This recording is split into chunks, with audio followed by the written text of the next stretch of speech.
offering loving and prayerful salutations at the lotus feet of our most beloved Bhagwan. Esteemed elders, dear brothers and sisters, very loving Sai Ram to all of you. What a wonderful few days we had. I got about 4 days, and I'm sure you spent a few more days as part of the 100th birthday celebration. The euphoria of being part of such a beautiful event is still, has still not subsided, and it continues to exhilarate the mind, saying that, that we have been part of something so wonderful. Never thought that I would be here for the birthday, for the 100th birthday, but that's how Bhagwan designs experiences for us. He curates every single experience with an intent. As I sit, as I was seated there looking at the ambience in this beautiful, small, cute, cozy bhajan mandir, the ambience reminded me of a beautiful home in the hilltop of Kodaikanal, not Sai Shruti, but near the hilltop. There was another property of Swami, which was called the Hilltop, and just like Brother Krishna has taken, and the Patels have taken a small residence next to Sai Nilayam, Sai Preman Nilayam. There's Mr. Rajiv Mahajan, is a wonderful devotee of Swami, very silent. He always used to he had taken a small residence next to the hilltop bungalow. We used to call it the hilltop bungalow. And every time we were in Kodaikanal, we would keep, we knew that when students go to Kodaikanal, they'll always have a coaching from their previous batch of students as to what are the vantage points at which you should ask for photographs from Swami. So one would be next to the Ganesha, another would be with the car, another would be on the balcony, and one would be on hilltop. So you should pray to Swami that he should take us to hilltop, and you will get a photo there. And next to hilltop was a house exactly like this, that he had created one thing. Instead of a chair, there was a jhula that he had kept. And as I was seated there, I was mentally exported to that place, or that place was imported here. That's what salokyam is all about, is it not? You are transported to a different place, and that's what Bhagwan has done. So I don't know whether salokyam, this is a thought that just emerged in my head, that salokyam, I used to always think that we get transported to that place, but probably it is also the reverse, right? That place gets transported here, and that's what we are all doing here. That we want to create prashanthi nilayam wherever we are. Wherever we are, we want to create prashanthi nilayam, and we want to be in salokyam, we want to be in Bhagwan's presence, and that's why we want to project prashanthi and be in that abode of prashanthi nilayam, the abode of peace. So in this, the reason I was thinking so fondly about this house was because I remember being in this, in the, when I say this, I am talking about the hilltop, that Rajiv Mahajan's house, because I was, in one of those visits, I was extremely worried, because in my pocket, I was not yet too fat, so as to wear kurta. I was still thin enough to wear a safari, and I was in my pocket was a huge pendant of Ravanasura, right? And I was worried because I had heard of incidents earlier where Swami would, it would disappear from the person's pocket and it would go away, and I was worried. Swami had told me petko. So this is the anticlimactic way of presenting, or the reverse way of presenting, to pique your interest. In Sai Shruti, that about a couple of hours earlier, he had materialized. He was speaking about, see, that's the beauty of Swami's narration, right? When he narrates, he transports you. It is really salokyam. You were saying that we get transported to Swami combing his hair. He would transport the entire room to Treta Yuga, to Dwapara Yuga, whatever he wanted us. We would all be there, seated next to him, and be immersed in that situation. And he was speaking about what a great Bhakta Ravanasura was, and he had. He was speaking about Ravana, and again the message is always the same, saying that all your jnana, all your knowledge comes to zilch, comes to zero if you don't have character, if you don't have values. Just one of the Arishad Vargas is enough for your patana, for your complete destruction. That was the message he was driving home. But to drive home and to make it very, very memorable for us, he just, he waved his hand, and I've never seen a materialization that big. It was this big, around this big. You could imagine what a vast chest Ravana should have to do justice to that pendant, right? And plus there was a huge, thick, around this thick chain around it, and he said there are 1,000 lingams in those small lingams in that entire chain, and there were 3 huge lingams, spatika lingams. It was not spatika, it was 3 precious stones. One was yellow, it was red, blue and green. 3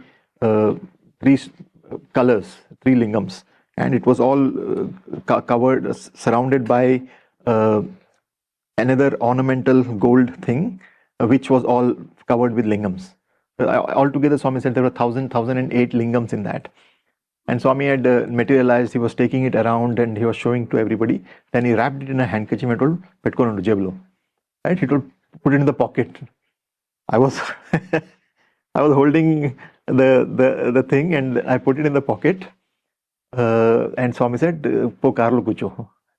And he said, "Go and sit in the car." And then I sat in the car. Swami came, and then we went all the way up to the hilltop bungalow.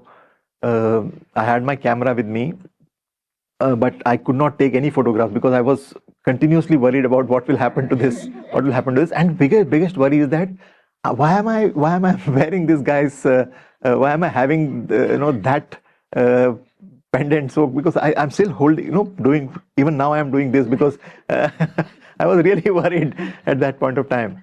Then why am I? What if those negative qualities come into me? All those things are going on in my head. Why did Swami give it to me to hold it? He could have held it, or he could have. And fortunately, nothing happened. Hopefully, and we came back from Trai, and from Hilltop. Every time in this house, when we would go, we would always get a Toblerone chocolate. That's a nice, the triangular one. Swami would always give. You like Toblerone? His mouth is watering. Right? So Toblerone chocolate, and all of us would get that. A sumptuous meal, one of the best paneers that we could get, and everything around Swami was the devotion of the devotees around Swami, and the devotion with which the hosts would host all the guests, right? Would invite them home, and just because you're Swami's devotee or you're part of Swami's entourage, you are given royal treatment wherever you are. And you feel so important. You feel so well taken care of, and Swami feels, and the effort that auntie used to put in, and when I say auntie, in this case it is Manju auntie, but every single auntie to whose home Swami has visited would put in their heart and soul to make everybody comfortable. And I can imagine the effort that must have gone through. And just yesterday I was talking to Raj Patel, one of my classmates, and he was talking about his grandmother, who had gone almost mad with worry because Swami was to go to East Africa, right? And she knew nothing other than Gujarati food, but she had prepared for months and months and months to understand what Swami likes, and going running from pillar to post, to so the amount of focus that the devotees, the amount of uh, concentrated focus that he makes devotees do, right? I mean, the one pointed focus, not just, that's the beauty of Swami, that's the beauty of an avatar, that it is not a steady, still item on which we focus on. When it's a murti, we focus on the murti, only that. But with Swami, it's a moving thing, and there are 100 different things that we need to do to please that moving Lord. And so meditation is not a still meditation. Meditation, that devotion and meditation is a movement, is a romance of the devotee's love flowing towards the Lord, and the Lord's feedback coming, good feedback, bad feedback, whichever, right? Once I had, in that same devotion, once I had gone and tried to cook in the kitchen. In the first time Yajur Mandir had opened up, and we had just shifted to Yajur Mandir, and for the first time in my many years of stay with Swami, I had access to the kitchen. So I said, okay, let me try some item, and like a fool, I directly tried gutte vankai, right? And that's one of the most difficult things to make, because you need to have, I've forgotten the ingredients now, but I tried everything, and in the last, the masala little bit extra got thing, and got sprinkled on it, and we offered it to Swami, and Swami ate. ఏమిది ఎవరు చేశారు? And స్వామి బాలేదా స్వామి, చాలా అసహ్యంగా ఉంది, right? ఎందుకు చేశావు? I mean, telling that, Swami, is it? I thought that if you ask from a negative point of view, Swami will take care. Swami, is it not good, Swami? I asked, Swami, is it good? No, is it not good, Swami? He told, extremely bad. Chala asayanga. It's asayam is unbearable. It's chala asayanga undi. And that was a clear indication, never venture into the kitchen. So fortunately, that was a good thing. And then I never entered the kitchen after that. So, but the thing is, there are so many forms of devotion that you can offer. I'm going random, okay? If you have questions, please ask me. Otherwise, we'll just go, as my mind takes me to various parts of the memory, it will keep flowing that way. If it's okay, I'm happy to do that. Otherwise, we can stop and have a focused discussion, a focused... sorry? Yes, sir. Yes. So this is so that was, these are memories that keep flashing in the mind as we, as I think about life with Swami. So life with Swami is a kaleidoscope of color, of experiences, of joy, of scoldings, of repairs, of maintenance, and all aspects. I remember once, I had forgotten the things that, as you serve Swami, the things that you need to do. The first time that we traveled from Parthi to Vrindavan, when I was in Purnachandra and I moved to Vrindavan, I knew that I had to take one orange bag of Swami, right? And typically in that orange bag, Swami keeps the key of Vrindavan, right? So see, these are small mundane things that we don't think about, right? Oh, you have to carry the key. So this was the first time, and Swami told, orange rendu bags untai. There's one leather bag and one orange cloth bag. You should bring those two things. I picked the bags. I packed it in the luggage. Kept all the other luggage in Swami's car, and we went there. And Swami told, so poi room clean chai. So once we reach Vrindavan, go and clean the room. I told Swami, keys, Swami. Orange bag. I opened the bag, there's no key. There's no key. And so for the first time, I ran around, searched for a hacksaw, and I was I was cutting the lock of Swami's bedroom. So these were the things that, I mean, these are the random memories that are coming to me. Please ask me questions. so so these are uh, see, the beauty of life with Swami is that it is too much of too many memories coming pouring in. Ask me some questions, please. You Ask can me tell some about the soup thing. Yeah. Which, which soup thing? The soup, it will fall Okay, and that one. Okay, that. So the fun aspect. Yesterday I was narrating something for brothers.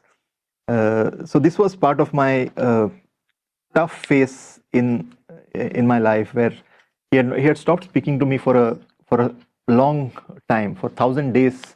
1,000 days he had kept me at a distance. Right, I was with him, living with him, sitting next to him in the car, traveling with him in the car. You offer a glass of water to him in the car. Hey, stunt, keep it aside. Your heart just gets this thing. You offer him some chakli or something will be there, or some muruku or borugulu. Borugulu is the puffed rice. You offer that. ఊరికే ఉండు, stunt ఎందుకు చేస్తావు, right? why all the stunt? ఊరికే కూర్చొని ఉండు, right? That kind of a thing. And if you offer driver kiche, so then you I have to give it to Balram sir, will be there, and he will give it to them. And then then you have to keep it just like that, hold it. He feels, then he may take a little bit, and then something he has taken, kind of. But that kind of a thing for 1,000 days, right? And I would be seated at his lotus feet, and I'll be doing pad seva. And when I look up, I'll only see Vajpayee ji's photo, because the newspaper will be covering, right? He would be on the chair, and he'll be reading the newspaper till such time as Mr. Chiranjeev Rao sir doesn't come. Chiranjeev Rao sir will come, then the newspaper will go, Pono, and you go now, right? And so for 1,000 days, and I was in a very bad state at that point of time. The young adults were asking me, so how did you manage at that point of time? What was your what was your mindset? How did you keep yourself motivated? So one of the things in the first few months, because it was 1,000 days, we had enough time to adjust, right? to the terror of being with Swami, because I would wake up, I would sleep, I would get wonderful dreams of Swami, wonderful dreams. In the dream he's so loving, etc., and you'll wake up to a nightmare. Right? That's the thing, because you know that when you wake up, you know that, oh my God, Swami is still not talking to me, right? And that kind of a thing. So, and so many a days, so there was a phase where I was thinking, there's no point in continuing. What do I do? It was just 1.5 years of my stay with Swami. So I would let my mind wander.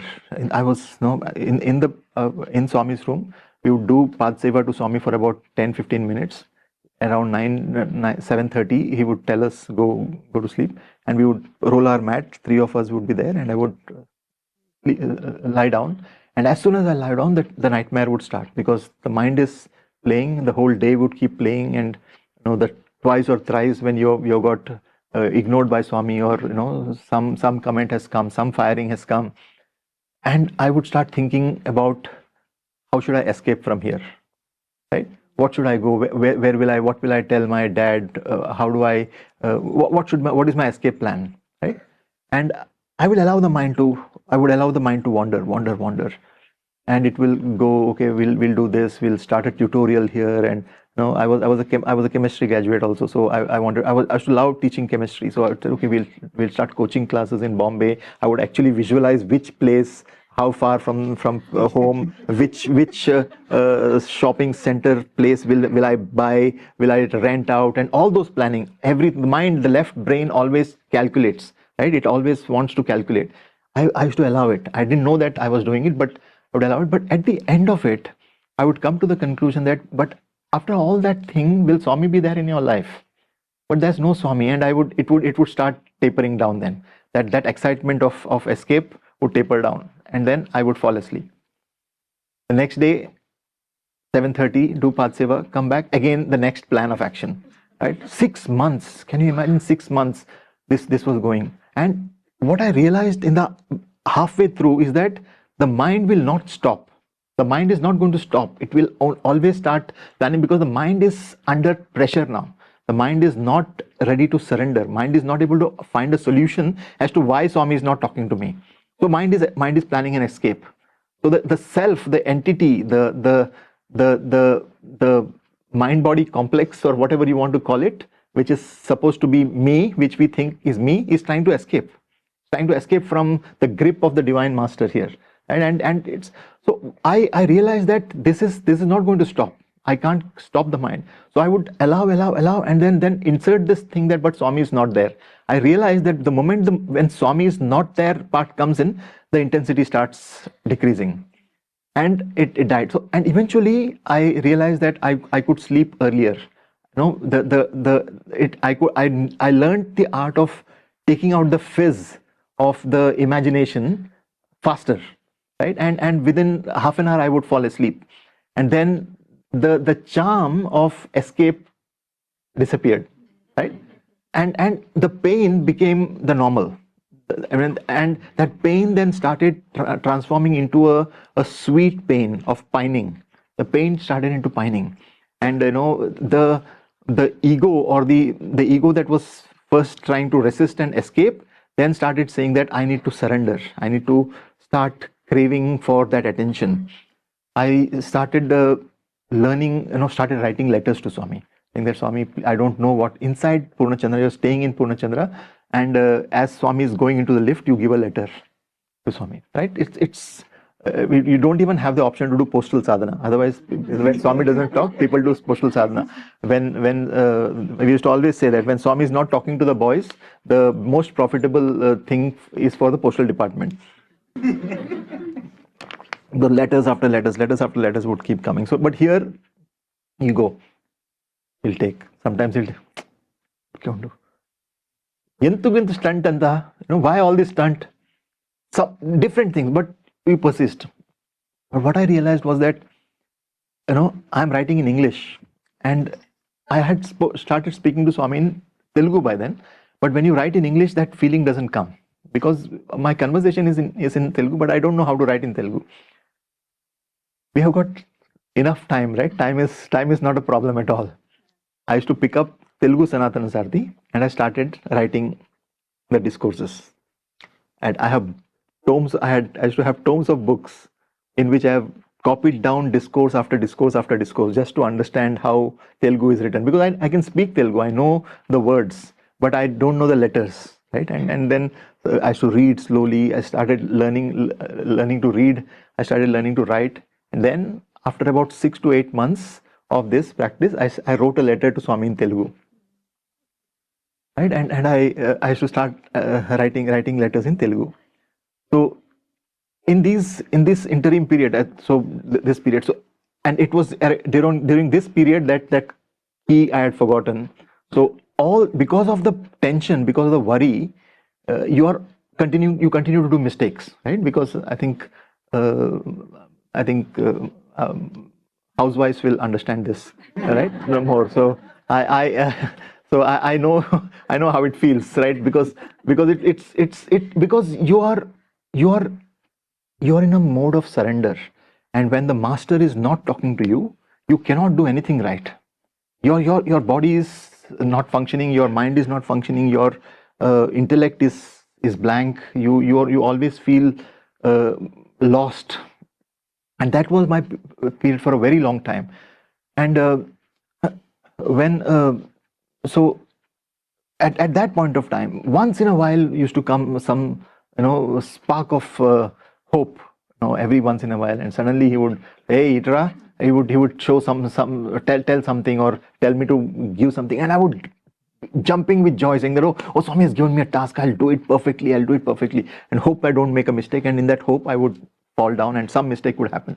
But you know, something or the other, it would be a perfectly done thing, and Swami will find out some mistake in that, right? But that hope up and down kept happening. in these days, but one of the things that happened during those days, it was the second time that we had gone to Brindavan, and in Brindavan there was in the top floor there was a box that had come, and Swami said, "What is this box?" I told Swami, "I don't know." Swami, "I don't know, Swami." Endukunnavu ikkada? So why are you here then? Why are you here then? Right? First thing, see, normally I'm supposed to know. I was not in charge, but there was somebody else who was responsible for this. He had come and brought it and kept it. There was this big carton box. Chudavu, em panikiravu. You won't see anything. You're useless fellow. Teru. I told it, open the door. I told Swami, I'll open. I opened it, and I opened the flap. There were pickle bottles inside. So Swami, urgai Swami, pickle Swami. Eda tiskura. So I'm taking it, Swami. Open cheyi. To Swami, I opened it. Jagrata, chokka erraipotundi. Told, be careful. Your shirt will become red. And I told, okay, Swami, kept it back. And I, tiskura. Jagrata pettu. Chokka chusko. It will keep your, take care of your shirt. In the mind, the monkey mind, it's rebelling, right? It's already saying that he's not talking to me and this and that. So, anta matram common sense undi, Swami. I've got that much of common sense in my mind. It comes, right? It has that. Don't you think I know that? And I keep it back. And Swami goes to the dining hall on the other side. He has his afternoon tiffin, and on the way back, and he goes back. And after about 2 hours, he's prepared. He has got ready, and he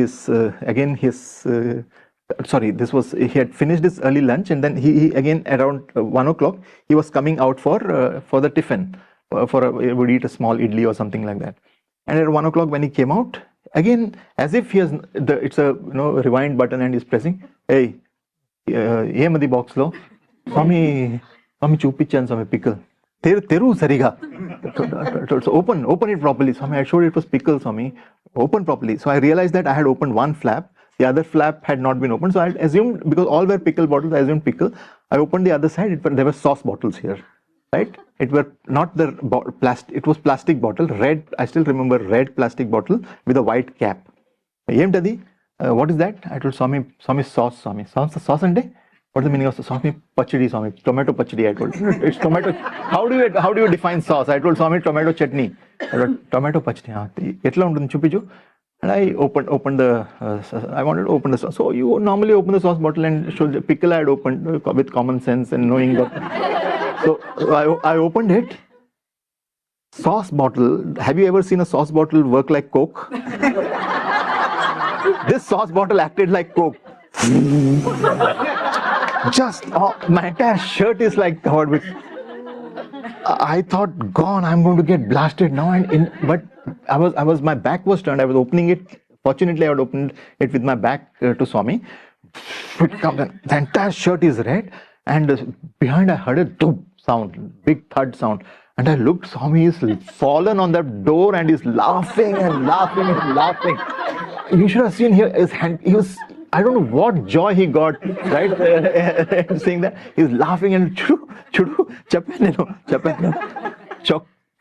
and he's making the point.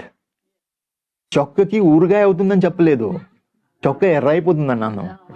I didn't say that there you will get pickle on your shirt. Your shirt will become red, is what I said. Adigo, ayindi. And he walked out. So these splashes of red hot spicy sauce was my release. Right? These were small releases of joy during those tough periods, right? And so this sadhana, postal sadhana continued. I should write letters, dozens of letters I would have written. And my writing started becoming better, and I used to write poetic things. Swami Atma Trupti ka seva cheyali, and I learned how to write Atma Trupti and all those things. Big words I started using in Telugu. So the letters were becoming poetic, and one day I was seated there as usual. So typically it would be that Chiranjeev sir was Swami's friend, right? He would be he would take everything that Swami asked literally. So Swami has the habit of asking, "Em samacharam." Em samacharam. So Chiranjeev sir, he will sit in the office from around, he will talk to people whoever comes, but from around 11 o'clock, nobody is supposed to come to meet him. From 11 to 12, he will only be reading the newspaper, right? And he will have a bunch of papers, not a spiral notebook, mind you. He will not waste money on spiral notebook. It would be small pieces that have been cut pieces of paper which has been stapled, and in that he would write down the news, whatever. Because when Swami asks Yemi Samacharam, he is supposed to answer what is the news, what is the latest news. So he would have noted down the news headlines in this thing. And many a times we would be in the same office. We were colleagues, right? I was in a Swami had placed me in I don't think any 20-year-old can be in such a high pressure zone, because I was seated in the office behind a partition, and outside the partition was Chiranjeev Rao sir here, Chakravarti sir here, right? And they were my colleagues, and in front of me was my boss, Mr. Verma. It's a small room that next to the old accommodation office, but small room, and in that was this thing. So around 12:15, Chiranjeev Rao sir will go, and I would wait for 5 minutes, because I also need to go to Purnachandra. I would go, and by the time I go, even after 5 minutes, I would find Chiranjeev Rao sir in front of that thought for the day board, and I will overtake him. Every day I would overtake him at the thought for the day board, because at the thought for the day he would be revising the notes that he has made. And because as soon as Swami asks Yem Samacharam, Swami, somebody, 12 people were beheaded. He'll start with, where do you get all this news? Where do you get all this news? Kind of. So that's the afternoon session. So so again in the evening it would be the same thing. So about half an hour, Swami will have a good conversation. And if there is some samacharam about some news about the ashram affairs, of course that also would get discussed by Chiranjeev Rao Garu. So Swami had finished his dinner. He came here, and so typically it would be that till Chiranjeev Rao comes, he would read the newspaper so that I can't see him. And as soon as Chiranjeev Rao comes, velu. Then he'll put Yem Samacharam, and I would then on the way I would be like giving dirty looks, saying that why can't he talk to me? But this day he came, Chiranjeev Rao Garu sat, newspaper got folded. I have not yet been booted out. This is interesting. What's happening? But I was hopeful.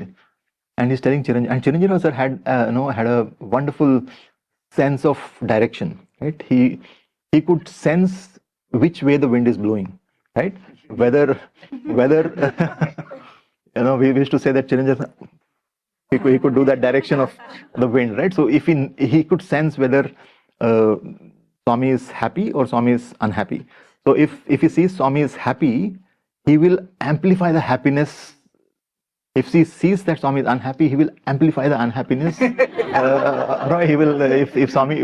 So whichever he knows that his duty is to be the amplifier, right? So he is doing his dharma perfectly. So and sometimes he would get it wrong, and that used to be the greatest fun, right? How he extricates himself after having amplified was of great fun for youngsters like us. But I had learned so much from him about loyalty, about not having his own personal agenda at all. He was Swami's amplifier, literally the amplifier. He told go blast somebody, he would go and blast with perfect joy, right? And he would blast them. Gattiga Chappu means he will give Gattiga. So here was Chiranjeev Rao sir, and he has been observing for a long time that Swami is not talking to me. It's been quite a long time, and so he knows that if something comes about in my direction, it has to be amplified, right? So so he told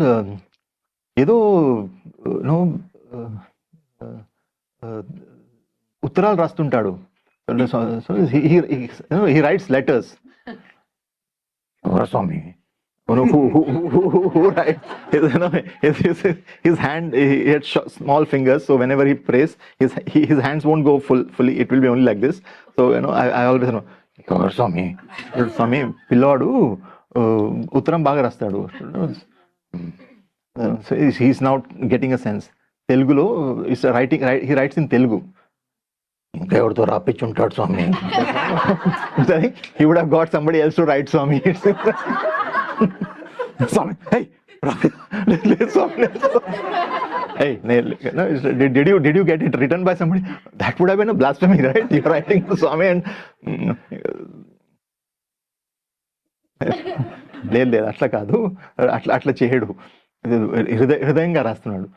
మంచిది స్వామి అన్నాడు. And he left and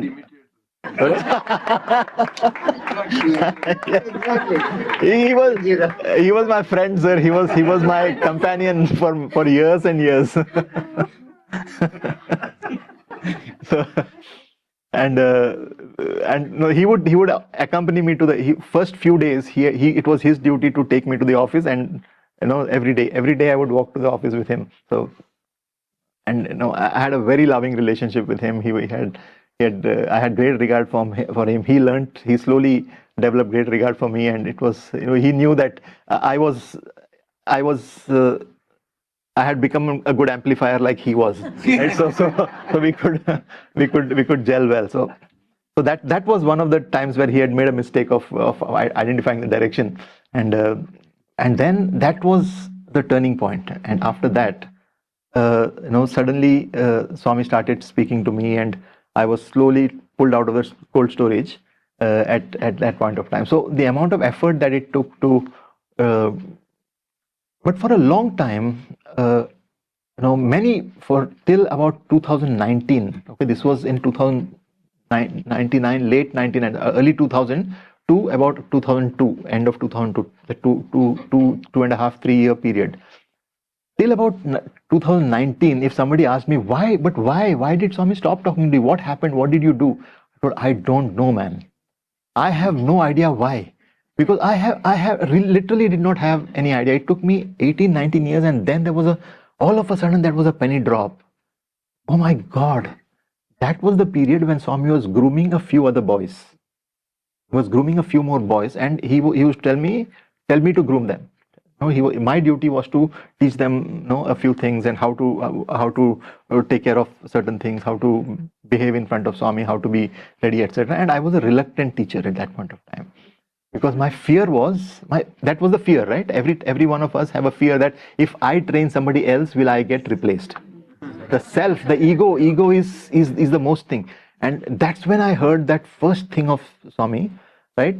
That Pata Valdu Rota Aipotaru. That the old people become nauseating. The people who have been there for long become nauseating. And I realized that I am the old fellow there now, right? And to use the word nauseating was very hurtful. But I had not made the connect at that point of time.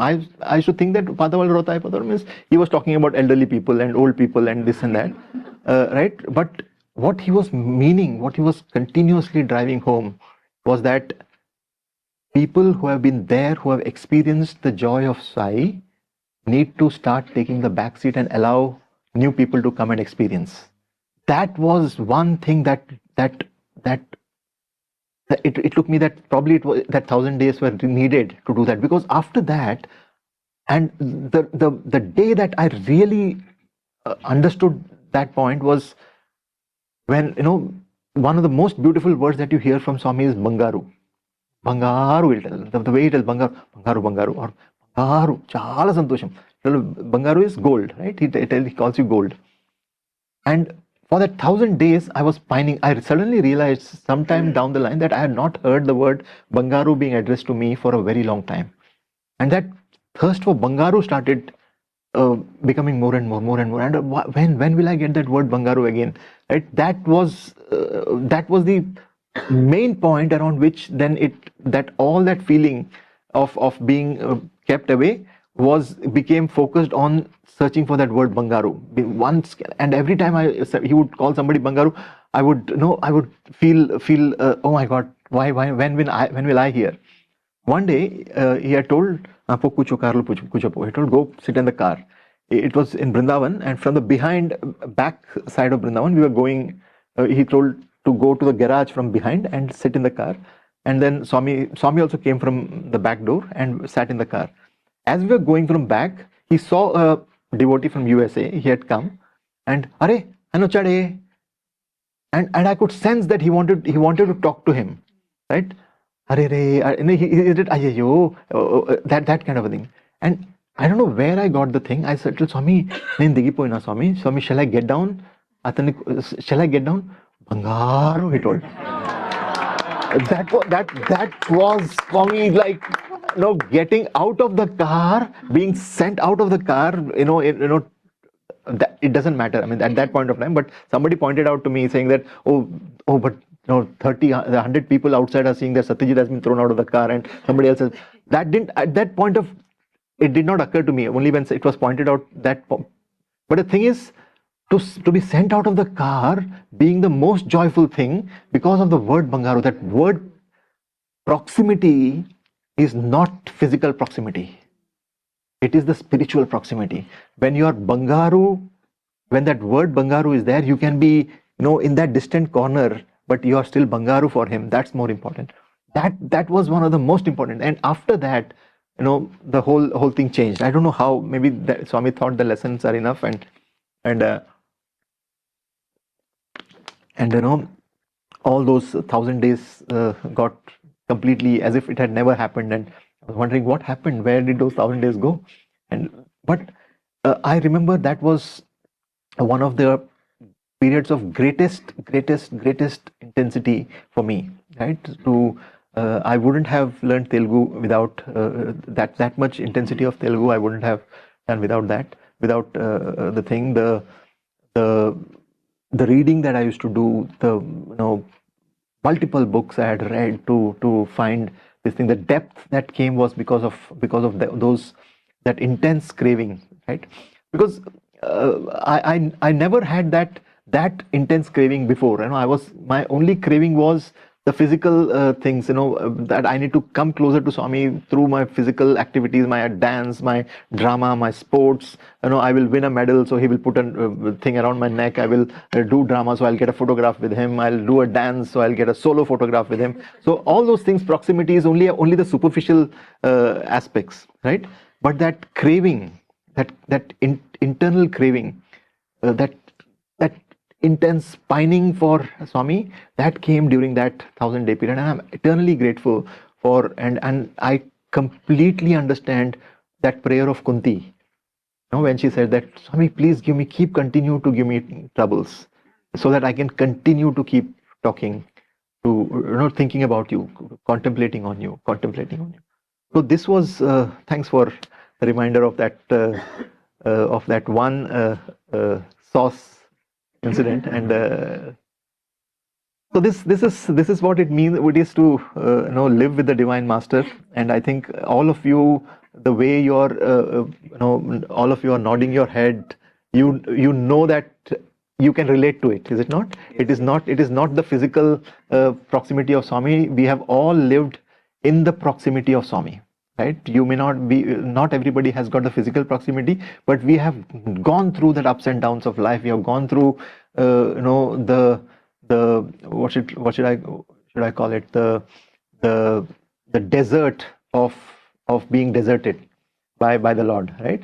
The loneliness of not feeling that connect with Swami. I remember my beautiful young daughter, she's telling that, I somehow for such a long time I have been feeling disconnected from Swami. Ayo papam, bachchi hai. I mean, she's a small girl, and she's telling that I feel disconnected from Swami, right? And then she finds a connect, and then she just blossoms up, kind of a thing. But going through that distance and coming closer and finding Swami all of a sudden close, doing some small work and finding Swami in that, and finding a quote, some random quote, and then finding Swami in that. She, as a teenager, she has gone through all those things. And I'm sure all of us have our own experience of doing that. And I think that's it's not the journey of the physical body, it's the journey of the soul towards the Divine Master. Right? It's soul that feels connected, sometimes disconnected, and that disconnect is always. I think if we really focus on it, that disconnect is always because of the mind, of some complexes that come and cover it, right? For me, that complex was that I should not lose my physical space to Swami. My physical proximity is most important, and that so thinking of Swami as the physical object, right? And considering that to be the most important, that seat next to Swami in the car is most important. Not important. Not important. None of the physical things are important. You know what the absolutely extreme things that Swami has done to teach this thing, that none of these physical things matter. My parents were pining for a slipper from Swami, right? My mother gets some random thoughts, and I had told her that never ever will you ask for a house in Parthi, right? If Swami gives, she'll, but and till now we don't have. Fortunately, we don't have a house in Parthi. But whatever. But then she suddenly had a craving for sandals. Can you please give one pair of slippers that Swami has worn? I told, why do you want anything like this? No, please, from my side, you told me not to ask that. I have not asked so far, but this one you asked for me. I told Swami, Ma is asking for chappals, for Swami slippers. Ichi, told give. I told Swami should wear one. So I told, okay. I gave it was that a red colored slipper, I think the cloth kind of a slipper, or I don't exactly remember.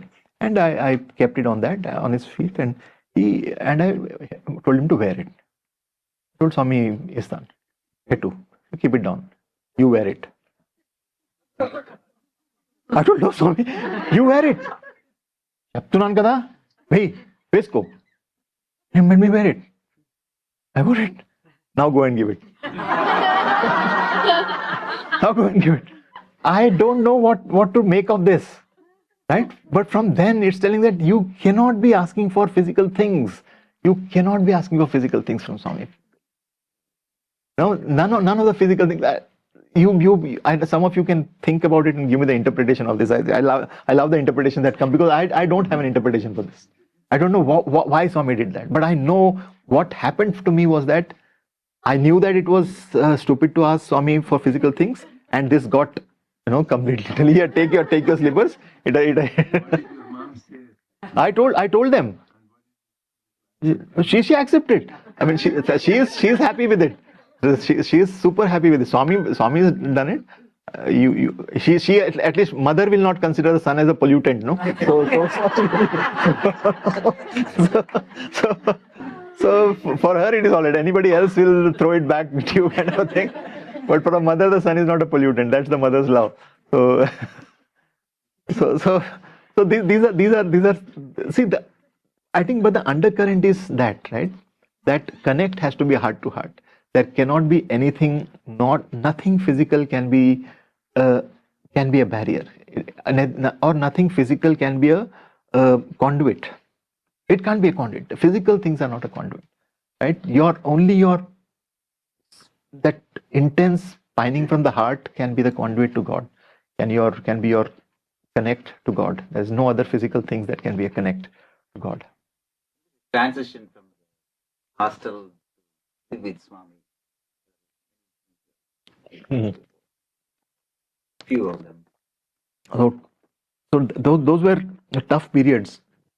So 98 was when I finished my MBA.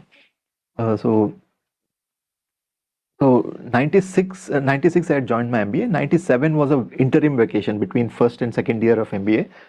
And Swami had told you, the moment you finish your exams on 31st March, you come to Vrindavan. So 1st April, I was supposed to go to Vrindavan in 97. So, and I got one of the most beautiful welcomes. It was the first time I'm going and staying with Swami in his house.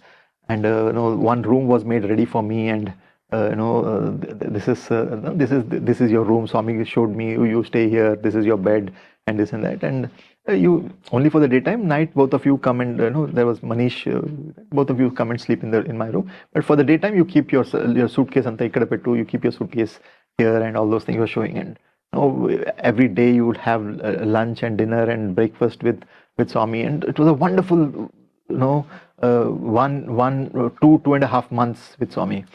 And so after the second year, that was my final this thing. That I knew that now I'm going to continue to stay with Swami, and I mean I will be with Swami, and the welcome was completely different. I entered, blastings. Left, right. First 3 days was good, and after that, mistakes after mistakes. I didn't know what went wrong. I know we went to Kodaikanal. The blasting started continuing in Kodaikanal. Everything, for every single thing, I would get firing. I would not have done properly. I would not have complete. So this was my first few days of staying with Swami. I mean, that means I've completed my education. My phase of education is over. Now I'm assuming that I will be with Swami. But then I started having doubts. I had taken for granted that now I'm with Swami. But then I started having doubts. Am I going to continue, or is he going to? Is this the ejection notice period kind of thing? It became that, and then this continued, and I was miserable. I don't know how many times I'll keep telling that I'm miserable. I'm only telling you misery stories, but don't prompt me that way, man. So, so I was around till about 17th of May, I still remember 17th of May, it was, I was getting only blasting and blasting and blasting. On the 18th, Vachadu. Oh, he has come, Satyajit has come. I came in, I was, what happened? And best boy, right? All positive things. What have I done right or what have I done wrong? Everything nice. Then I realized 3 days from then, parents were supposed to come. Right, Swami told me after 20th or something, my parents were supposed to come. So 18th onwards, Satyajit is the best person ever, kind of thing. And and that was the time where and now see how Swami puts you, like wearing the chappals. So this is like 10 steps higher than wearing the chappals. Where so Apama had come, my brother also was there. They had Swami had kept them in Mr. Raju Mahajan's home, this house. Kind of a thing, right? So he had told them to stay there. So they would come every day and they would be seated. So one of those days, Satyajit, no matladali inka. In the bhajan hall there would be a speech every day, Swami's discourse. Before that, one boy should speak. So he told you prepare. I had never spoken in front of Swami. Just once I had spoken in Kulwant Hall in '96. After that, I was never a regular speaker. To matladali. Swami, I will prepare, Swami. Bro, you should say this, that this politicians, they come to Swami, they seek favors from Swami, they ask for blessings, they get what they're blessing and they go away. Business people, they come to Swami, they ask for they have problems, they offer the problems to Swami, they get solutions, they go away. Who else? Officers, IAS officers andaru vastaru. IAS officers come, they have their promotion problem, they have various problems, they seek Swami's blessings and they go away. Students come to Swami, they come for the education, they get their education, they finish everything and they go away. Who thinks about Swami? Who is there to think about Swami? Manchiga chappunu, you tell all these things. So now there is a politician in the audience. that madam would always be there, and then there is IAS officers, of course, are there, and all my student friends are there, right? And then businessmen, of course, a couple of businessmen who was a trustee also at that point of time, right? So all the stakeholders are there, and Swami is telling me, you tell this, right? I told Swami, yes, Swami, I'll tell Swami. Swami Chapparun. Swami told me to tell this. Hey, Swami Chapparun Chappudu. But don't tell that Swami has told it. You tell. I told Swami, how can I tell? Hey, Nika Abhimanam chala ekkuva. You got too much of attachment. Valim chaptaru, what will he say? What will they? Swami Chappar kada Swami Chappinadu chapta. I will tell Swami, I'll tell that as if Swami has told. No, you should tell it with conviction from your side. Prepare, Jay. I told you prepare. So you give me 2 or 3 days, right? Parents are here, huh? All my parents are here. So I was preparing. I was now thinking what to tell, how to tell this. I need to, sugarcoat it with some other philosophy and this and that. I can't just go and tell this 5 sentences, come back. So I made a very elongated speech. I made about 10 minutes. I spoke. I told this, and I was telling that how the world is now no more there, and I became very vairagya, full intense vairagya, and I said that Swami is the only thing, and the world has died for me, and this and that. My mother is sitting there and grieving over the dead son, right? She is sitting in the audience, first line. She's grieving as if I am really died, right? I could see the tears coming out of her eyes, and I was like full vairagya, intense vairagya, and I gave the speech. I came back. Him Satyajit Allah पूरा confusion कर दिया आज. You completely done all confusion. And then क्यों ऐसा बोला? कैसा बात कर सकता है? Why do you speak such? Why did you speak with? Like he's just washed away his hands. Huh? Why do you speak like this? Why do you? And so then all the politician and the business people and all the people in that, they came to my support. No, Swami, it is not easy to convey what is there in the heart. And का सारा confusion किया है. He is confused and all. क्या इंदुलाल शाह क्या सोचता है, कैसा है? And Indulal said, no, Swami, he has told right. What he told is absolutely correct. No, we are all trustees, but we have we have never thought about this. Nobody is here to take care of Swami. Yes, and all those things. Acha bola. Right? And my father is bowled over. Father is saying, father is not bowled over because I spoke. Father is bowled over because Indulal Shah sir has praised his son. Right? So that's and Swami wanted that to happen. What I did not realize at that point of time, which Swami said, Swami had actually taken Indulal Shah sir aside, just like he has coached me. He has coached Indulal Shah. This is what he's going to tell. You should praise him. Right? All the drama that is creating. See the drama, and please understand, this is a transition phase, right? This is the decision phase where parents have to offer me, to stay on with Swami.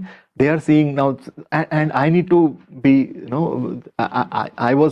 it was given a conclusion, but parents have to, not have doubts about, his career and this and that kind of a thing. MBA, MBA just had to, after MBA you have to get, we said MBA ke baad nokri ke baad chokri is what we used to call it, right? First you get a job, after job get married, and that's the usual trajectory of a young man's life. But the way the amount of effort Swami takes for putting a youngster into a new trajectory, right? And if you really go back and look at your own lives, right? The kicks that you have got, the nudges that you have got in your own lives, you will see parallels in your own lives. Each of us will see parallels in our own lives, is it not? That I can see the parallels in my life after 2011. How he has completely nudged, completely taken me. So now there is no question as to where I will land next. That is not there. No, he says, go to Bangkok, come back to Delhi. Leave Puttaparthi and go. You leave Puttaparthi and go. Never leave Prashanthi Nilayam. Leave Puttaparthi and go. Right? Prashanthi Nilayam is always with us. And so whatever is there, he will nudge. That complete confidence has come because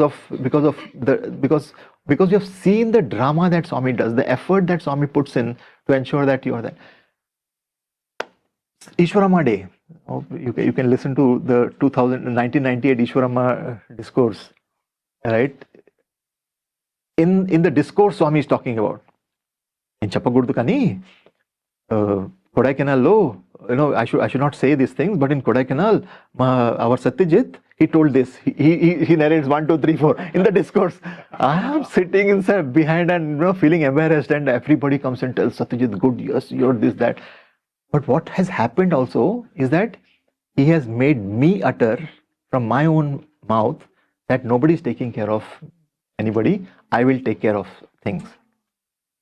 He's holding me accountable to my own words then. You understand? And that's how for 13 years and this was the beginning of the 13 years service. We keep on telling 13 years. This was the beginning of the 13 years. So that's the transition period. So see, this is the beauty of the Divine Master, where he will not He will not step on your free will, right? He will nudge you. He will, he will coax you. He will, fill you with love. He will, guide you, cajole you to move in the right direction. He will not say that you can't go, you will stay here. No, he will do all these things so that out of your own heart. The other incident that I keep narrating is that he said, why is your mind all like dogs? It goes here and there and all those things. I will snap my fingers and you will follow me like a dog. I can do that. I told Swami, please do it. And because it's too much, the mind is like a mad monkey. So snap the dog, snap. I want to be your dog. I want to be with you. Right? I want to be loyal to you. I want to follow you wherever you go.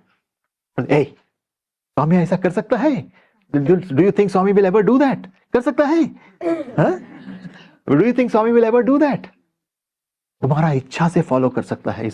He out of your own will you should want to follow me. Control your mind. I can't do Swami, you do it. मैं तुम्हारा धोबी है, right? When I said you do it, so do you think I'm your Dhobi to wash your mind? You give me your dirty mind and tell to wash it. So, do you do that? Will you do that? Yeah, dirty mind. Yeah, wash it. Give me.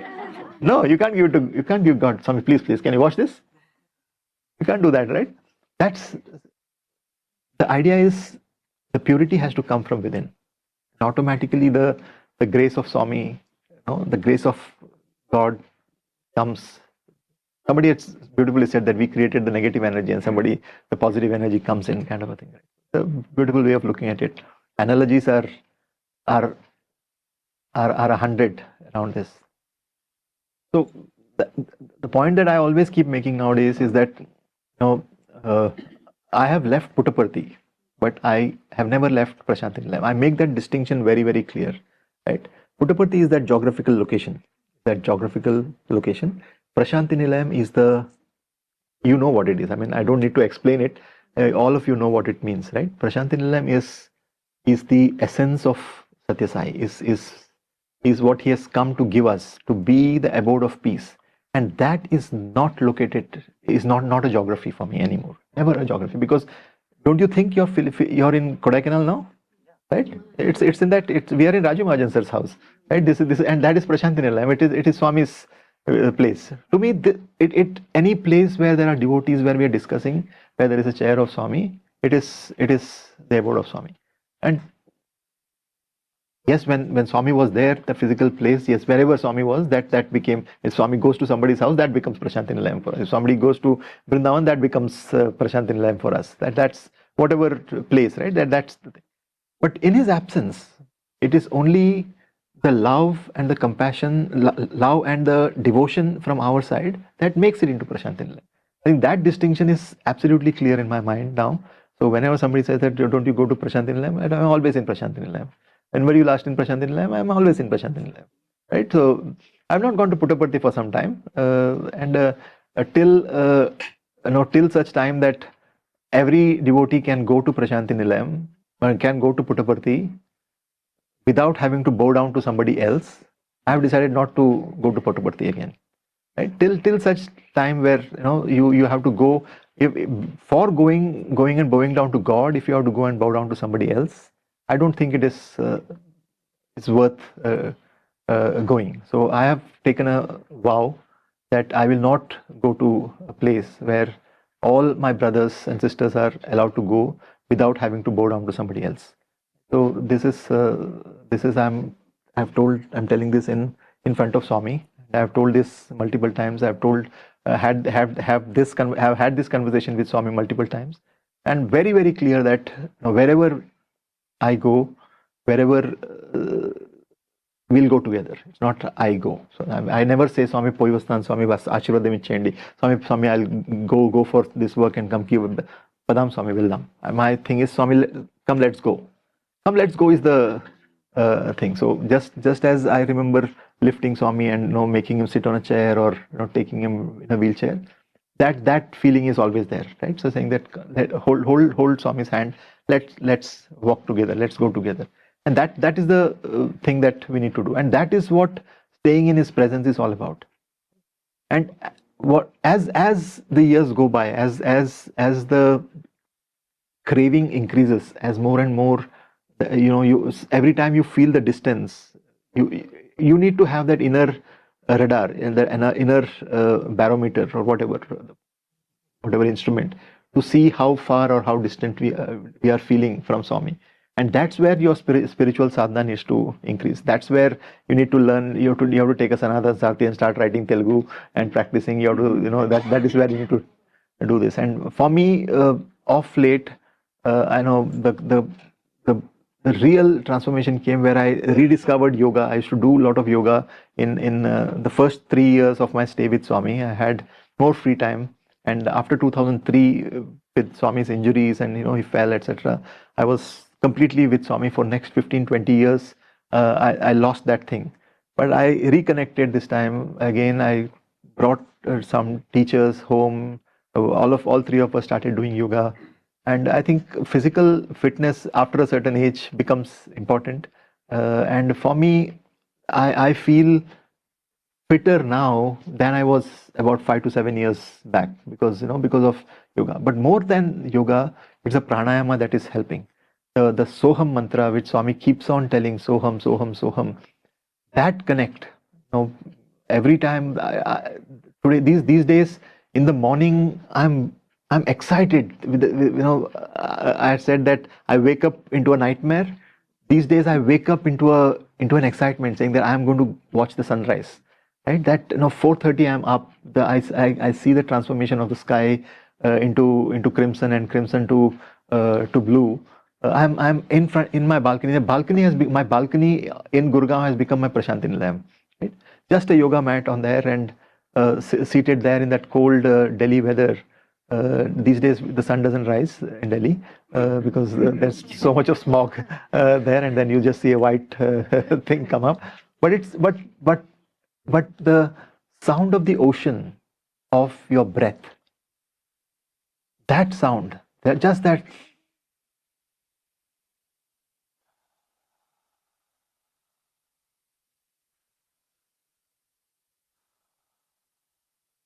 that's my connect. That's my connect to Swami. I mean, and the visions that opens up, the revelations that come at that point of time are the best, are unbelievably intense.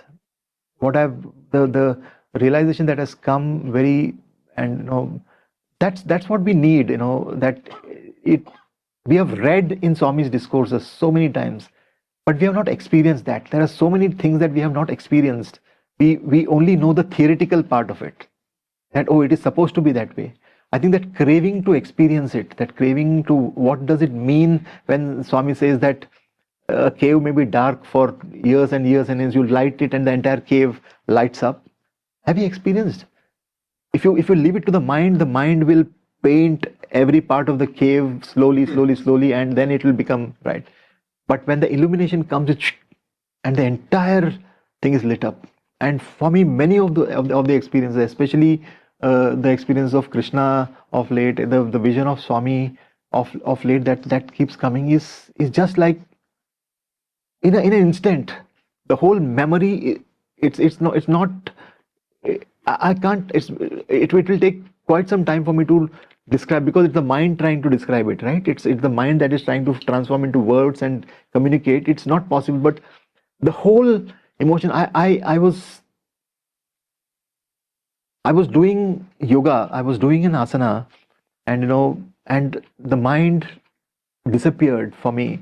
The place transformed. I was not in Delhi anymore. I was not in Gurugram of the current today. I suddenly realized that I am with Arjuna and doing the exercise with Arjuna. Learning. Satyaki was Arjuna's disciple. So Krishna had sent Satyaki to learn from Arjuna. Right? Satyaki was the younger kid in the Vrishni clan, and he had sent. So in a moment, that transformation, and all of a sudden I find yoga pleasurable. Right? I get that vision of I see Krishna as a sparring partner. Right? I mean, those images start opening up in the head, opening up in the mind. Just it's not, it's not there, and then suddenly it's there.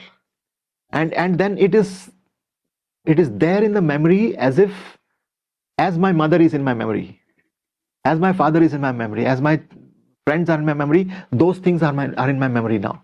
Not like some character in a movie is there in my memory. No, that I know that it's a fake thing. So it's so difficult to explain this, but I think all of us have experienced these things in some way or the other. Probably we don't realize, but that realization, that calming of the mind, that connect with the divine master has to keep happening. And for that, our individual sadhana is the most important thing.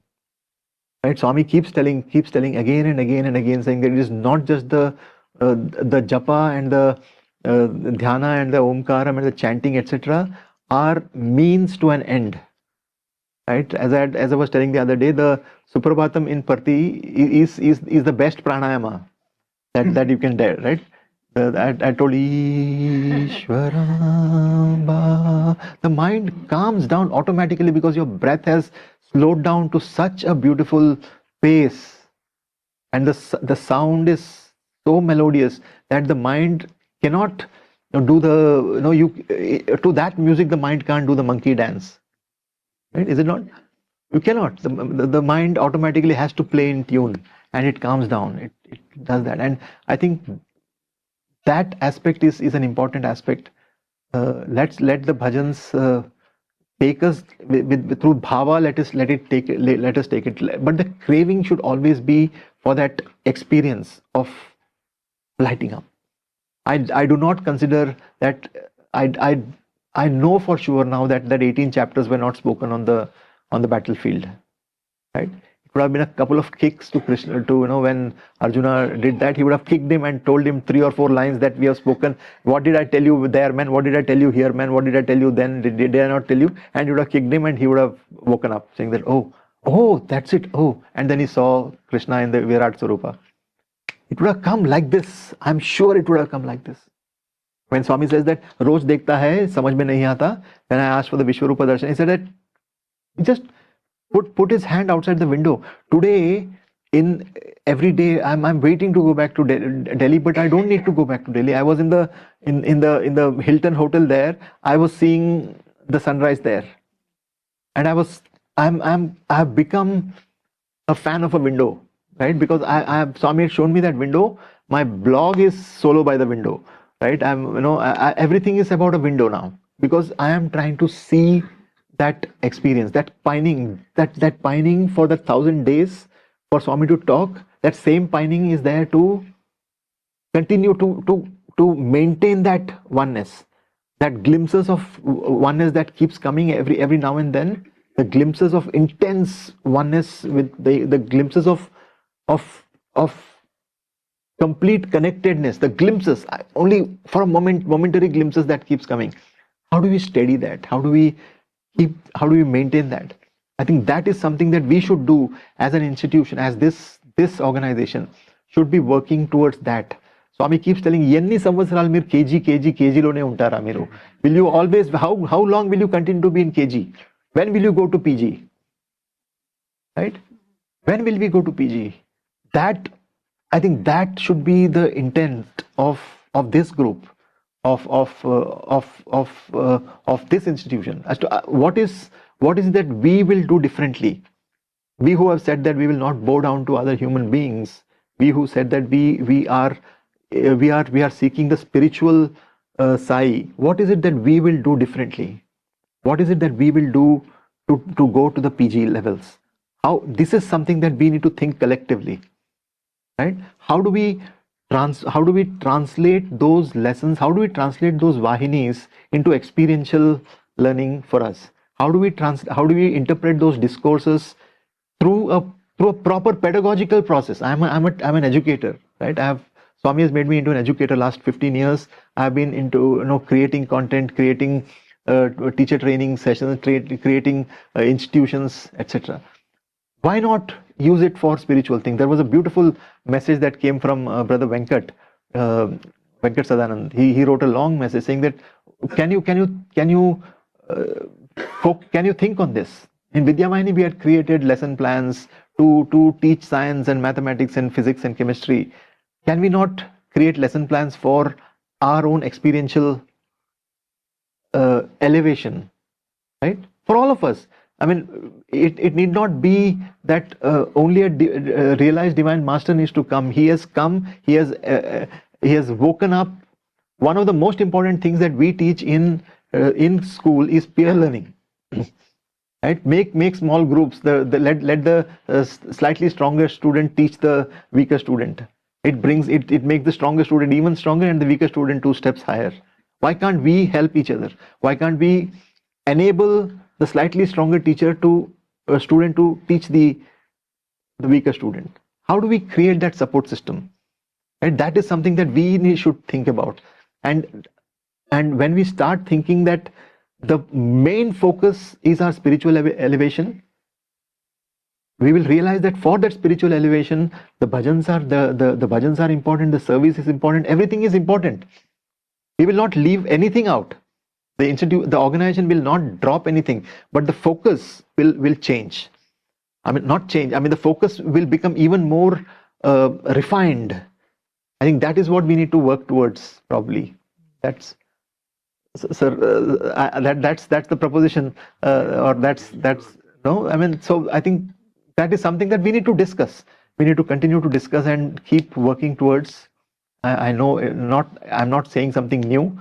I'm just trying to re-energize, or using this motivation that has come over the last hour or so to get directed to get channelized towards this. This is the call to action of this 1.5 hours of this 1 hour odd that we spent. That's the call of action from that. Let it not go, let it not be one more satsang that we heard, 12.5 incidents of Swami, and then we'll go back to sleep again. No. Oh, it was nice. We got a good sleep. Yes, brother. Like you said in the previously, I had. Okay. Are you able to hear me? Yes. Sairam, brother. You said a few minutes back about politicians, and so the human tendency is to keep on asking one or other time, keep on asking. So that is one aspect. And another thing about Vishwarupa that you spoke in the past, when I heard, I will come to that point too. The first one is about keep on asking. So at one point of time, you talked about Walkman. You remember about Walkman experience, what Swami said? I want you to describe that Walkman experience again. Now, after I heard that your Walkman experience back then, whenever I want to ask something, I stopped asking people. I said that everything is in this hand. Correct. Right? Why should I ask? So that's one thing. Because of that, what happened is people used to ask me that, don't you have work stress? I never said that I have a work stress. I have a lot of spiritual stress. Why? Right? Why? Because he taught so many things. But one stress is, Swami, how to practice it, right? How to practice it. Sometimes you don't know, means I don't tell anyone. When I was doing my math in the intermediate or 12th, when I don't get the problem, I tear the paper and throw it. And again, I get it back. But here, there is no paper to tear it. So I have to bang my head. Why this is not coming? Right? But slowly, when you talked about Vishwarupa, after I heard Vishwarupa, and then Swami said many times, see me in everything, right? So your Vishwarupa thing just connected me. So I started practicing that. So I want you to explain again these two topics one more time for my benefit and for others' benefits also. Maybe others also can benefit with these two. So ask only the master. Don't ask any other one. You said, that absolute clarity you have, man, about that. You remember it so beautifully. You remember everything, the incident plus the essence of that, you remember so beautifully. No, the reason Swami was pestering you, adugu, edo adugu. Then you said that what to ask, because you know, right? Everything will be counter back again to you. But suddenly you said that Swami explain about Vishwarupa. So you explain it, because see me, I'm a secondary person. Yeah, I know, I'll do that. I'll narrate. Others. I'll narrate. Yeah. No, but before I start, I think what you described, all the things that you described, the frustrations that you described, the tearing of the papers, etc., is at the mind level, right? The mind is always complicating things, right? And you don't need to practice. You don't need to worry that Swami has told no. There are 17,000 pages or 20,000 pages of literature. You don't have to have the burden of 20,000 pages of literature. It is just one thing that you need to practice. Just one thing you pick up and practice. It will be a portal to every other thing, right? That practicing is the most important thing. So don't worry about the amount of literature there or amount of teachings. His teaching is only one. Divyatma Swarupulara. That's the only thing. You are the divine Atma. For that, he has given 100 different examples. As simple as simplify it. So that's the cheat code for passing the exam, right? So as simple as that. You have to have that small this thing. So do everybody remember the Walkman incident? So this was in my very first.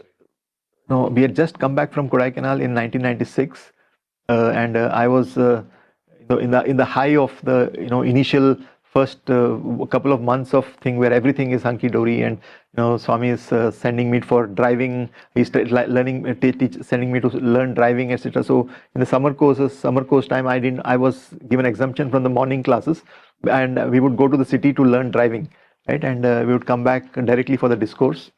And and every day this would happen. So we were super happy that I don't have to listen to all the droning lectures, but directly come for Swami's discourse. And so one of these days I came and I directly went to the Sai Ramesh hall. I was seated there, and behind me was a big speaker through which Swami's voice was coming. And there was one Mr. Rammohan who was a teacher who would record Swami's discourses, because he was his responsibility was to set the question paper after the summer course, right? So they would have, that would be a question, an exam after the summer course. So for that he wanted a detailed record of Swami's discourse. So he gave the Walkman to me. You know what's a Walkman? I always do that. They don't know what's a Walkman. You know what's a Walkman? You know what's an iPod? iPod also is not there nowadays, no? So Walkman used to be a small tape recorder. You know what's a tape recorder? Anyway, so it was a small in the pocket. You keep that thing, and it records voices, or it can play music, etc. So he gave me the Walkman. He told that, Satyajit, can you please keep it on the speaker and record Swami's discourse? So I had kept it. And by the time the discourse got over, I picked up the Walkman and I was searching for Sir. Sir was not there. So, and I had Swami told, after the discourse you come inside. So what I did, I just shoved this into my pocket and ran inside to Trai Vrindavan.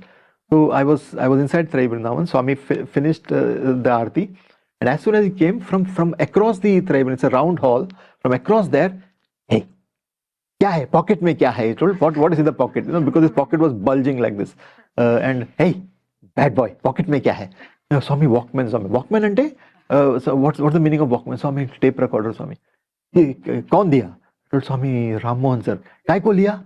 Why did you take? Who gave? Told Swami, Ram Mohan sir ka hai. It's Ram Mohan. Why did you take? I told Swami, beggar.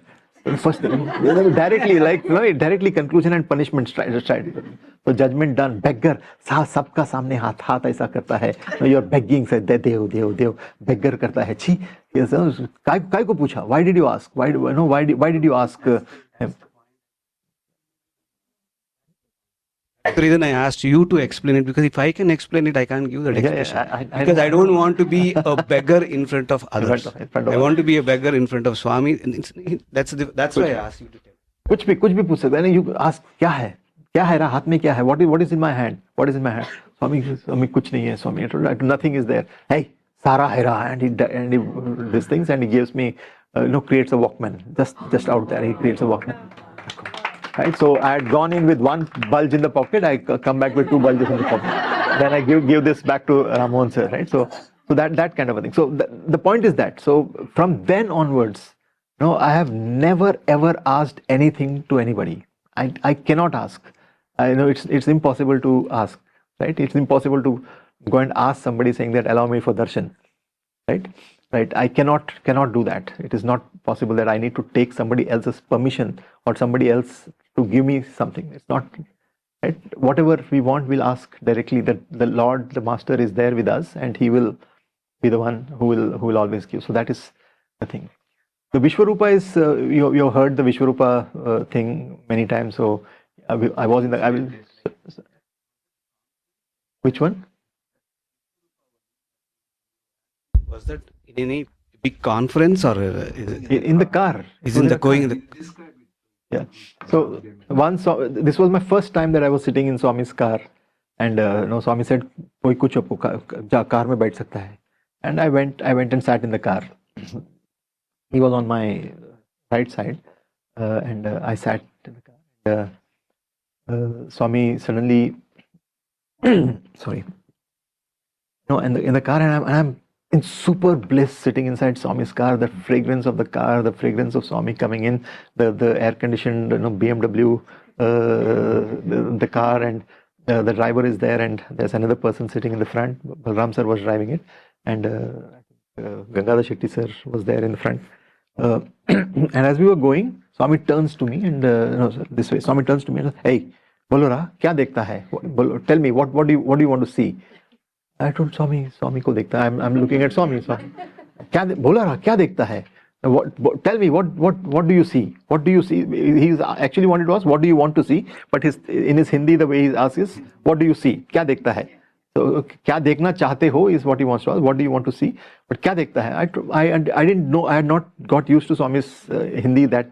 So I told Swami ko dekhta hai. That is different, sir. What do you want? Bolo, kya dekhta hai? Swami, I didn't understand. Rama dekhta hai, Krishna dekhta hai, kya dekhta hai? Bolo. Do you want to see Rama? Do you want to see Krishna? Tell me, what do you want to see? Now my mind is playing tricks. I told him Rama, Krishna. From one side it's coming. That incident that I read about Hislop, sitting in the front, and he turns back and sees the blue form of Swami is in Krishna's form. So this is my chance, and I can go out and brag. I can write a book, and all those things. The mind is playing with games. I told, but I don't know Swami. I want to see only Swami. Right? Because why do you ask? Because politically wrong, right? You're in with one avatar. You want to ask the CS. Then Swami continues to ask, "Hey, Bolora, kya dekhta hai?" Forcing me. Shirdi old man dekhta hai? Do you want to see the old man? I told no, Swami. Narsimha dekhta hai? Absolutely no, right? Because so just to set the context, sitting next to Swami is like such a powerful feeling. Swami's hair and that halo of dark hair is such a presence. It has such a magnificence outside, but when it's inside the car, it looks huge. Right? The mane of hair is his head looks so. It's so beautiful and so bewitchingly beautiful, and is up close here. You can that fragrance is there, and he's asking you. He's holding your hand. Bolo is there is, and I don't know Swami. Then somehow that thing came. I Swami Vishwarup dekhta hai Swami. I told Vishwarup, Swami Vishwarup. He was like Bolo. I told Swami Vishwarup Swami. He sat back, puts his hand at the window and says that Roj dekhta hai ra samajh mein nahi aata. Well, you see it every day, but you don't realize. That was the thing that that I was referring to. That, and today when I sit in meditation, trying to see the rising sun, and that vast fields. Or that little bit of field that I can see through the skyscrapers, whatever, of the city, this thing. Whatever I try to see, I'm trying to see that oneness, that quest for oneness, that the meditation is, what is that Virata Swarupa? Virata Swarupa is what Arjuna saw there was, these artists have messed up our head, right? Showing that huge form and, with the 100 heads and this and that. It is not that. It is not one huge form with 100 heads. It is the 100 heads around that which is being seen as one. And that oneness is what Arjuna saw. He did. It was beyond time and space. Right? He did not see Krishna standing and eating all the Bhishma and others and burning them. No, that's not what he saw. He could see across the timelines and see that all these people are going to decay. No, that decay is happening and new forms are forming. He could see the circle of life. It was a change in the head, and obviously it was not painted shloka by shloka by shloka. It must have come to him like that, and that would have transformed. Oh my God, this is what my friend has been telling all this while. We have had these discussions across, while going through the chariot, while burning that Khandava forest, when we are going, when I was kidnapping Subhadra, and all those things, all those friendly moments that he has spent with Krishna. Do you think he was just sitting and chatting about various other things? He would have been kicking him, nudging him, doing things what Swami has been doing with us. He would have doing this slowly, and there at the war when he was really losing it. That intensity became so much that bulb came in. That has got described, because the mind has to describe. One mind has to communicate to all these minds across generations. It became 18 chapters. Is it not? Of the Bhagavad Gita, and it has to be explained, because we have to grasp it one concept at a time, put it in our head, and then worry that, oh, there are 18 chapters, how will I remember everything? Is it not? But what would have happened is, that's what the avatar does. It's just like that, is it not? I think so. So that's what the Vishwarupa thing is all about. So the quest to see oneness is the quest that Swami has come here to put us on. That's the only quest. We have to be able to see oneness. We have to be able to see oneness. And for me, the go-to discourse for that is the 31st May 1991. 31st May 1991 discourse. One of the most powerful discourses ever. I'm now again falling in love with the 50th birthday discourse. So that I'll start talking about that some other time probably. But what a powerful discourse, the 50th birthday discourse. The way he starts, that sarvam dukkham dukkham, sarvam kshanikam kshanikam, sarvam alakshanam alakshanam, sarvam shunyam shunyam. The entire discourse is just on those four things. I remember Shruti and I, we were at home, we discussed just that sarvam alakshanam alakshanam, that everything is attributeless. We spent 3 hours talking about it and getting excited about this and that. 3 hours we were late into the night. We were just that sarvam alakshanam, that there is no attributes in this world. Everything difficult, tough, easy, beautiful, ugly, all these things, everything is an adjective. I think you will start looking at adjectives differently. The word adjectives, you'll start looking at different, because every adjective is the game of the mind. Every adjective is the game of the mind. Right? A beautiful curtain, there is no curtain. Right? It's a melodious sound, there is no melody. There is no attribute, there are no attributes. The moment, it's such a releasing thing. Oh, life is so difficult. There is no difficulty. There is just life. It's just life. Every adjective is the play of the mind. Every adjective. It's I think it's the mantra for moksham. I think that every single thing that we are told, oh, life, the work is so difficult, the work is so boring, my future is so bleak. Right? Everything that we speak about is an adjective, and alakshanam, that's a very, very powerful. So anyway, that's for some other time. So there are so many discourses and so much of excitement, so much of learning to do. Yes, ma. Enable someone close to us is very hard right now that you have lived with Swami for 13 years. Did he prepare you ahead of time before he departed? You think that we would have let him go if I had prepared? The worst part was when he did this, somebody told me, hey, Swami did namaskar, man. Swami did namaskar. Right? I went and told Swami, everybody's telling that Swami did namaskar. Hey, buddhi ledu, nenu enduku namaskaram chestam. He's telling me they don't have sense. Why would I do namaskar? Had I even got an inkling that Swami did namaskar, I would have pestered him. Swami, what happened? Why this, that? Even till the last moment, we were in the hospital thinking that it's going to be a prolonged recovery period, and we will go back. And we had already started planning for the second Yajur Mandir building to become a step down ICU kind of a thing. We'll keep it in a private place, not in the hospital. We'll take him to and then take him home, and maybe for the next 3 months there'll be no darshan. So what? Swami will recover. That hope was always there. Only the last 4 or 5 days, then we realized that Swami has taken a decision.